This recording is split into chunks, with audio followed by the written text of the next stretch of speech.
দামের আমির বর্তমানে কত দাম কত কেজি কত 70-80 টাকা বিক্রি করতেছে এখন। দাম না কমলে মানুষ খাবে কি? আরে দাম কমিয়ে গেছে। দাম যদি না কমে তাহলে খাবে কি?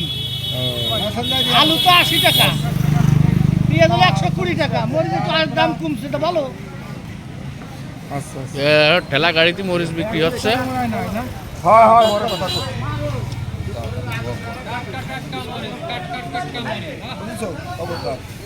আমার হাফ কেজি তুমি কয় কেজি নিবা? হাফ কেজি বাল দেখতে পারি টাকা লাগে না ওই কেজি ধরেন 25 কেজি 80 টাকা। বাংলাদেশের মানুষ কি চায়? 60টা 80টা এক কেজি বলুন কাঁচা হতো।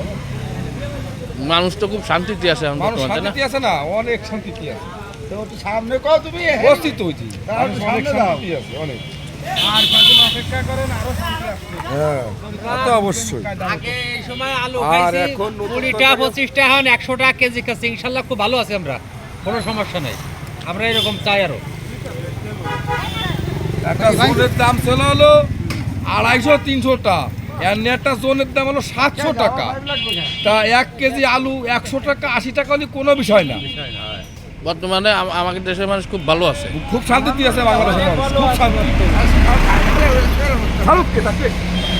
দেশ তো তার কথা ছিল না, যেভাবে অবস্থান, যেভাবে সরকার গঠন ছিল না দেশে, এর মাঝে যেভাবে পরিমাণে বন্যা, আসলে তো আমরা ভাবছিলাম যে দেশ থাকবে না, দেশ দিয়ে যাবে।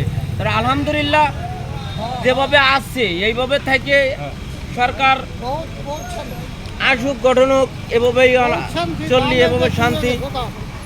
আর দাম আলহামদুলিল্লাহ কমে গেছে, আস্তে আস্তে সবকিছুর দাম কমে যাবে। কৃষকের দিকে একটু নজর দিতে হবে সরকারের, এই একটি অনুরোধ সরকারের কাছে যে কৃষকের দিকে একটু নজর দিলে আমরা কৃষকরা যদি সুস্থ থাকি, ভালো থাকি, খেতে ফসল ফলাতে পারি, তাহলে দেশের জন্য ভালো উপকার। এটাই আমরা সরকারের কাছে সবসময় ধন্যবাদ আমরা সবাই আবেদন করব।